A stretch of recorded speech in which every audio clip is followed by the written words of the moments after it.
हरिओम मित्रों, आप सभी का गणेश टीचिंग एकेडमी में स्वागत है। मैं गणेश यादव बीपीएससी टीआरई 4-5 के लिए आचार्य रामचंद्र शुक्ल बुक सीरीज लेकर आए हैं जो अति महत्वपूर्ण है। आज हम हिंदी साहित्य का इतिहास के बारे में विस्तार से बताएंगे। चलिए अब क्लास को हम आरंभ करते हैं। सबसे पहले हम साहित्य इतिहास लेखन की पद्धतियों के बारे में जानकारी देंगे।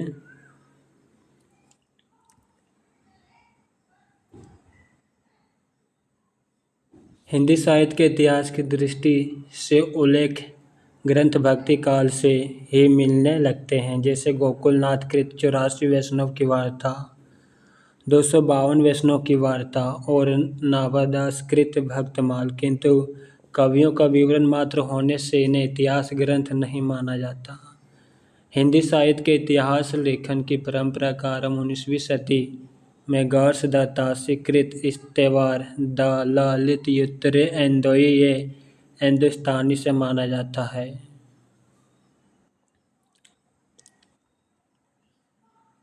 हिंदी साहित्य के इतिहास लेखन की 4 पद्धतियाँ मुख्य रही हैं, जिन्हें हम एक एक करके यहाँ पर देखते हैं। पहला पद्धति है वर्ण अनुक्रम पद्धति।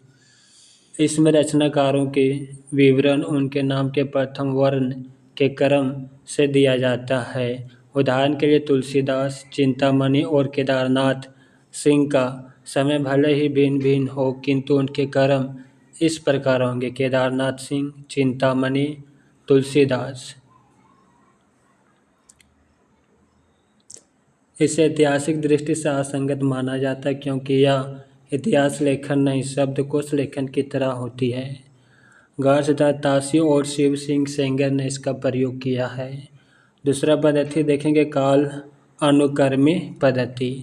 इनमें रचनाकारों का विवरण उसके काल आने की समय के क्रम से दिया जाता है। रचनाकारों की जन्म तिथि को आधार बनाया जाता है। इतिहास लेखन की दृष्टि से इसे भी अधूरा समझा जाता है, क्योंकि इस पद्धति में लिखे ग्रंथ की वर्ण अनुक्रम पद्धति की तरह कवि वृत्त संग्रह मात्र होते हैं। जॉर्ज ग्रियर्सन और मिश्र बंधुओं ने इसका प्रयोग किया। यद्यपि ग्रियर्सन में विधेयवादी पद्धति के कुछ आरंभिक सूत्र भी मिलने लगते हैं। तीसरा पद्धति देखते हैं हम वैज्ञानिक पद्धति। तीसरा है वैज्ञानिक पद्धति। इसमें ग्रंथ का निरपेक्ष एवं तटस्थ रहकर तथा संकलन कर उसे क्रमबद्ध रूप में प्रस्तुत करता है। इतिहास लेखन सिर्फ तथ्य संकलन ही नहीं बल्कि उनकी व्याख्या एवं विश्लेषण की भी मांग करता है। अतः इस पद्धति को भी अपरिपक्व माना जाता है। चौथा पद्धति है विधेयवादी पद्धति। फ्रेंच विद्वान टैन ने इसे सुव्यवस्थित सिद्धांत के रूप में स्थापित किया। टैन ने इस पद्धति को 3 शब्दों के माध्यम से स्पष्ट किया है। पहला जाति, वातावरण और क्षण विशेष। इस पद्धति के अनुसार किसी भी साहित्य के इतिहास को समझने के लिए उससे संबंधित जातीय परंपराओं, राष्ट्रीय और सामाजिक वातावरण एवं सामयिक परिस्थितियों का अध्ययन विश्लेषण आवश्यक है। इसे इतिहास लेखन की व्यापक, स्पष्ट एवं विकसित पद्धति माना गया है, क्योंकि इसके द्वारा साहित्य की विकास प्रक्रिया को बहुत कुछ स्पष्ट किया जा सकता है। हिंदी में सर्वप्रथम रामचंद्र शुक्ल ने इस पद्धति का प्रयोग किया। उसके बाद रामस्वरूप चतुर्वेदी, बच्चन सिंह आदि प्रख्यात साहित्य इतिहासकारों ने इस पद्धति को आगे बढ़ाया। यह तथ्य उनके निम्नलिखित उदाहरणों से स्पष्ट होता है। रामचंद्र शुक्ल के कथन को देखते हैं। प्रत्येक देश का साहित्य वहाँ की जनता की चित्तवृत्ति का संचित प्रतिबिंब होता है। आदि से अंत तक इन्हीं चित्तवृत्तियों की परंपरा को परखते हुए साहित्य परंपरा के साथ उनका सामंजस्य बिठाना ही साहित्य कहलाता है। अब हम राम स्वरूप चतुर्वेदी के कथन को देखते हैं। कवि का काम आदि दुनिया में ईश्वर के कामों को न्यायोचित ठहराना है, तो साहित्य के इतिहासकार का काम है कवि के कामों को साहित्य इतिहास की विकास प्रक्रिया में न्यायोचित दिखा सकना। संदर्भ हिंदी साहित्य का इतिहास, संपादक डॉक्टर नागेंद्र, डॉक्टर हरदयाल। आगे हम देखेंगे साहित्य इतिहास दर्शन के बारे में। जिस प्रकार साहित्य की परंपरा का अध्ययन साहित्य इतिहास लेखन के माध्यम से किया जाता है, उसी प्रकार साहित्य इतिहास लेखन व उसकी परंपरा का अध्ययन साहित्य इतिहास दर्शन करता है। साहित्य इतिहास दर्शन से अभिप्राय साहित्य के इतिहास लेखन में प्रयुक्त दृष्टिकोण एवं विचारों का अध्ययन करने वाले विषय से है। हिंदी में नलिन बिलोचन शर्मा ने इस तरह का उल्लेख ग्रंथ लिखा है। साहित्य इतिहास का दर्शन। मैनेजर पांडे का इतिहास एवं साहित्य दृष्टि भी इसी प्रकार का ग्रंथ है।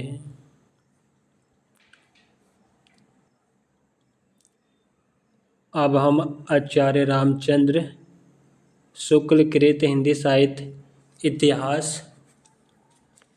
से देखेंगे।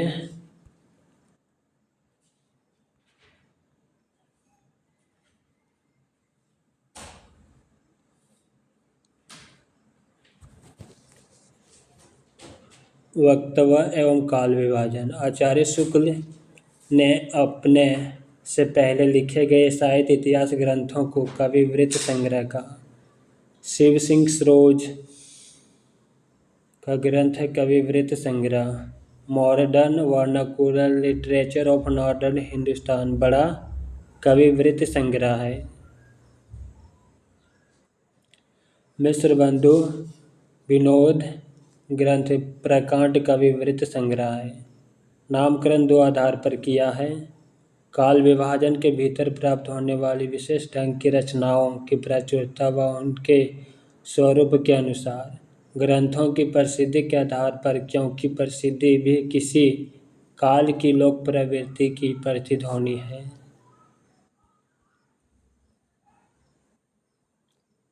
किसी काल विस्तार को लेकर यही पूर्व और उत्तर नाम देकर दो हिस्से कर डालना ऐतिहासिक विभाग नहीं कहला सकता है। किसी काल के कवियों को साहित्यिक विशेषताओं के संबंध में मैंने जो संक्षिप्त विचार प्रकट किए हैं, वैदिक दर्शन मात्र के लिए इतिहास की पुस्तकों में किसी कवि की पूरी क्या अधूरी आलोचना भी नहीं हो सकती। आगे हम देखते हैं आधुनिक काल में गद्य का आविर्भाव सबसे प्रधान साहित्यिक घटना है। वर्तमान लेखकों और कवियों के संबंध में कुछ लिखना अपने सिर एक बला मोल लेना ही समझ पड़ता था। रीतिकाल के कवियों की परिचयात्मक विवरण मैंने प्रायः मिश्र बंधु विनोद से ही लिए हैं। मिश्र बंधु विनोद के अतिरिक्त सामग्री सहयोग के लिए इन ग्रंथों के नाम शुक्ल जी ने दिए हैं। वह ग्रंथ कौन कौन से उसे देखते हैं। हिंदी कोविद रत्नमाला ग्रंथ जो कि बाबू श्याम सुंदर दास का है। कविता कॉमेडी ग्रंथ राम नरेश त्रिपाठी जी का है। ब्रज माधुरी सार ग्रंथ वियोगी हरि जी का है। प्रत्येक देश का साहित्य वहाँ की जनता की चित्तवृत्ति का संचित प्रतिबिंब होता है। शुक्ल जी का काल विभाजन एवं नामकरण इस प्रकार है। आदिकाल, जिसे वीरगाथा काल भी कहा है, संवत 1050 से 1375। पूर्व मध्यकाल भक्तिकाल, संवत 1375 से 1700। उत्तर मध्यकाल रीतिकाल, संवत 1700 से 1900।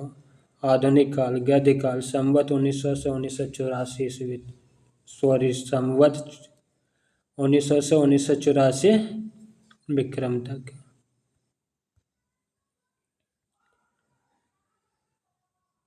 आगे हम साहित्य इतिहास लेखन परंपरा देखते हैं। यहाँ पे ग्रंथ और ग्रंथकार हैं उसके समय के बारे में देखेंगे।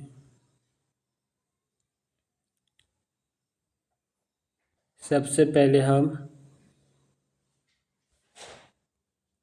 इस्तेवार दालालित युत्रे एंदोई, ये हिंदुस्तानी या ग्रंथ गार्सदा तासी का है।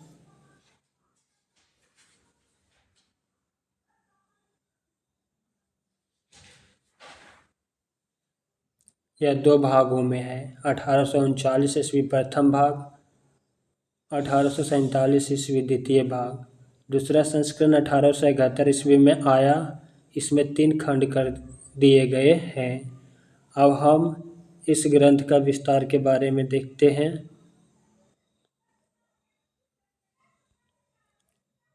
इसमें उर्दू और हिंदी के 738 कवियों का विवरण उनके अंग्रेजी वर्णों के क्रम से दिया गया था। केवल 72 कवि हिंदी से संबंधित थे।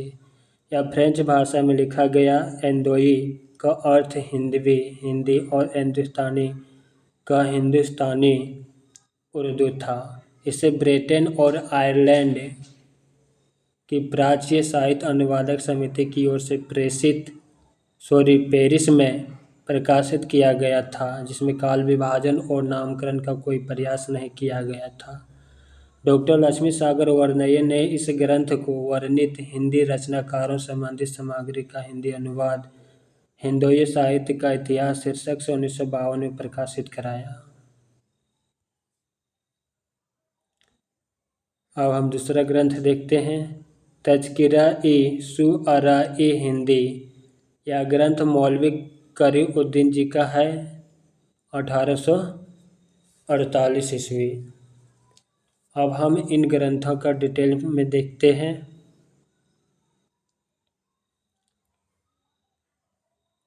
दिल्ली कॉलेज द्वारा प्रकाशित इस ग्रंथ में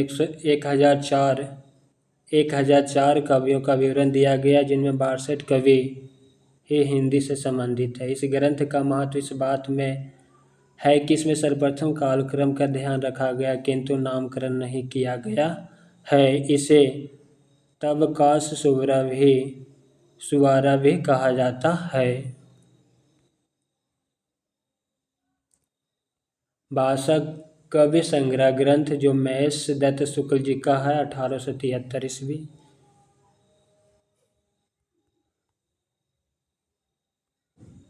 यह ग्रंथ हिंदी भाषा में लिखा गया प्रथम हिंदी साहित्य इतिहास संबंधी ग्रंथ था। यह नवल किशोर प्रेस लखनऊ से प्रकाशित हुआ था।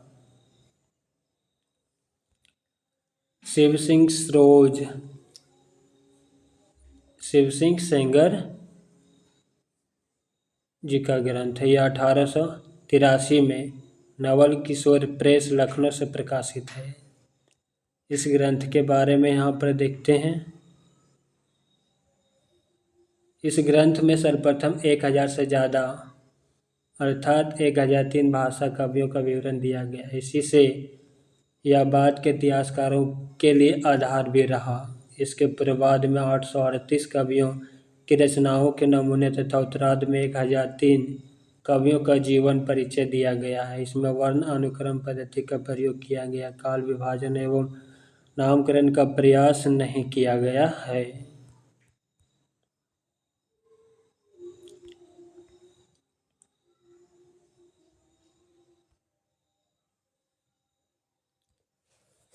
अगला ग्रंथ है the modern vernacular literature of northern Hindustan. यह जॉर्ज ग्रियर्सन का ग्रंथ है, 1888 ईस्वी। अब इन ग्रंथों का यहाँ पर विस्तार से देखते हैं।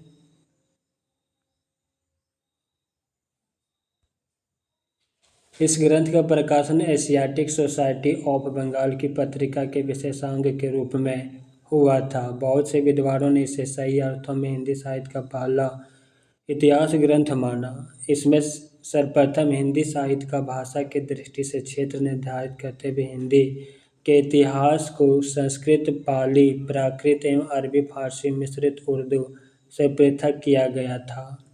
इसमें पहली बार कवियों के काल अनुक्रम वर्गीकरण करते हुए उनकी प्रवृत्तियों को उद्घाटित भी किया गया। संपूर्ण ग्रंथ 11 अध्याय में विभक्त था तथा प्रत्येक अध्याय एक काल का सूचक है। हर अध्याय का नामकरण भी किया गया है। इसमें कुल 952 कवियों को शामिल किया गया है, जिनमें से 886 कवियों के विवरण का आधार शिव सिंह सरोज है। इन्होंने सर्वप्रथम भक्ति काल 16वीं-17वीं सदी को स्वर्ण युग काल कहा। डॉक्टर किशोरी लाल गुप्त ने इसका अनुवाद हिंदी साहित्य का प्रथम इतिहास के नाम से 1957 में प्रकाशित करवाया।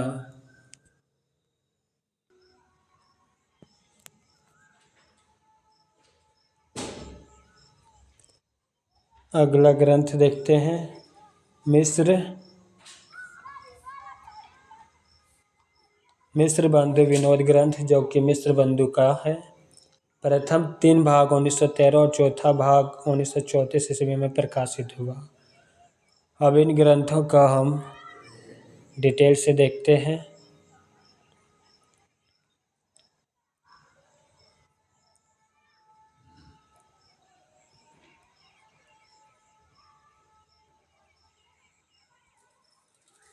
इसमें 4591 कवियों को शामिल किया गया है। ग्रियर्सन अध्यापिक काल विभाजन एवं नामकरण कर चुके थे, किंतु व्यवस्थित रूप से इसका श्रेय मिस्र बंधुओं को जाता है।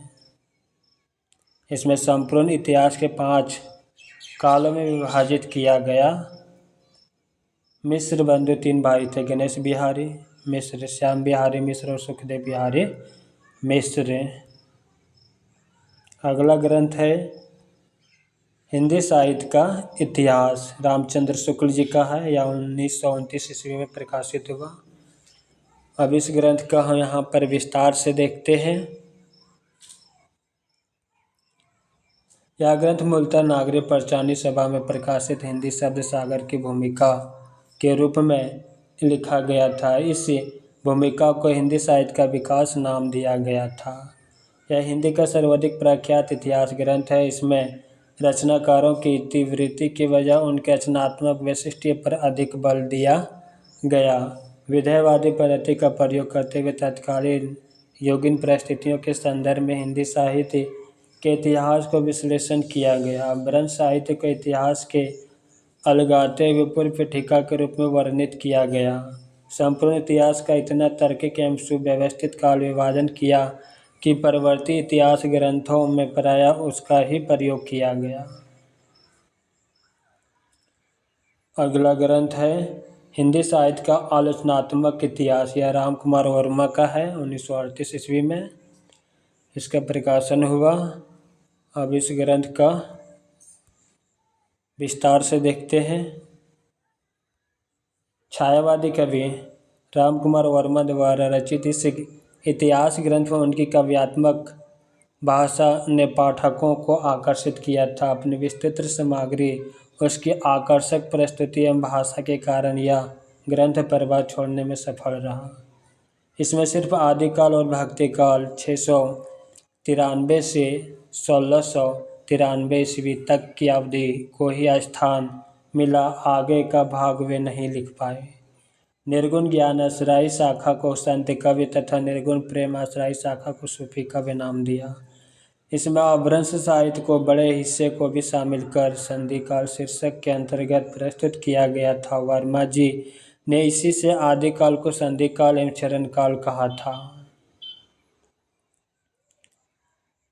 अगला ग्रंथ है हिंदी साहित्य की भूमिका 1940। हिंदी साहित्य उद्भव और विकास 1952। हिंदी साहित्य का आदिकाल 1952। यह हजारी प्रसाद द्विवेदी जी का ग्रंथ है। अब इन ग्रंथों का यहाँ पर विस्तार से देखते हैं। हजारी प्रसाद द्विवेदी ने कोई स्वतंत्र इतिहास ग्रंथ नहीं लिखा, किंतु उल्लेखित तीनों ग्रंथ साहित्य इतिहास संबंधी ही है एवं इनमें एक निश्चित साहित्य इतिहास दृष्टि भी मिलती है। आचार्य द्विवेदी जी इतिहास को परंपरा के विकास रूप में व्याख्यात करते थे। इन्होंने विश्व भारती और गैर हिंदी भाषी साहित्य जिज्ञासुओं को हिंदी साहित्य से परिचित करवाने हेतु जो व्याख्यान दिए थे, उन्हें ही संशोधित परिवर्तित कर हिंदी साहित्य की भूमिका नामक ग्रंथ तैयार किया था। आदिकाल का स्वरूप निर्धारण, भक्तिकाल के उदय की पृष्ठभूमि, पूर्ववर्ती सिद्धांतों से भक्तिकालीन संत काव्य धारा का संबंध, उद्घाटन, हिंदी सूफी कवि का आधार, संस्कृत प्राकृत अपभ्रंश की कवि परंपराओं को मानना आदि उनके साहित्य इतिहासकार के रूप में उपलब्धियां हैं।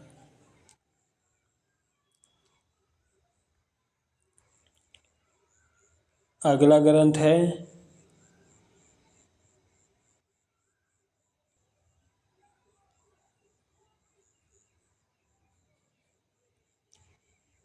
हिंदी साहित्य का वैज्ञानिक इतिहास ग्रंथ या डॉक्टर गणपति चंद्र गुप्त जी का 1965 ईस्वी में प्रकाशन हुआ। अब हम इस ग्रंथ का विस्तार से देखते हैं।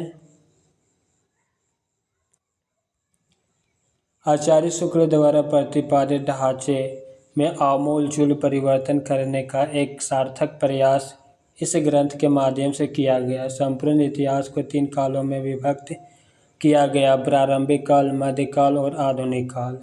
इसमें साहित्य इतिहास के विकासवादी सिद्धांतों की प्रतिष्ठा करते हुए उसके आलोक में हिंदी साहित्य की न्यूनतम व्याख्या प्रस्तुत करने की चेष्टा की गई है।